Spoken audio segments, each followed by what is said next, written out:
Hi, it's Hannah with WTI. I have been lining all of our kitchen cabinets and drawers with this drawer liner by Glotoch Express.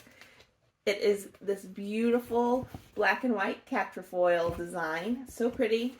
You get so much. I have done 7 of our drawers, and I did a new cabinet that I got, and I have tons left, so I have enough to do all of my kitchen cabinets. I have enough, I think, even to do some of our bathrooms. So you get a lot. So this stuff is really durable. It won't tear, but it is easy to cut. So if I had to cut it this way, I used the little Quatrefoils as my guide.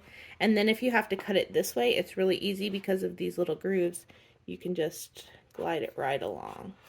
Our cabinets are really dated looking on the inside, and I feel like I can't ever get them clean. So having this liner makes me feel like they're cleaner and they look so much prettier. I got this new cabinet and I was so happy to have this liner to lay down so that it stays looking nice to protect the shelves. And it just makes it look so much cuter on the inside.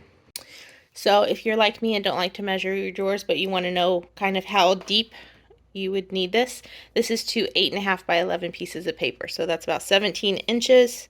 This is 17.5 inches. So if you go the short distances, then that's about how deep it will be. If you're looking for a really good cabinet or drawer liner, need a way to spruce up your kitchen cabinets, the stuff by Glotoch really is awesome. Looks so pretty, and that's my point of view.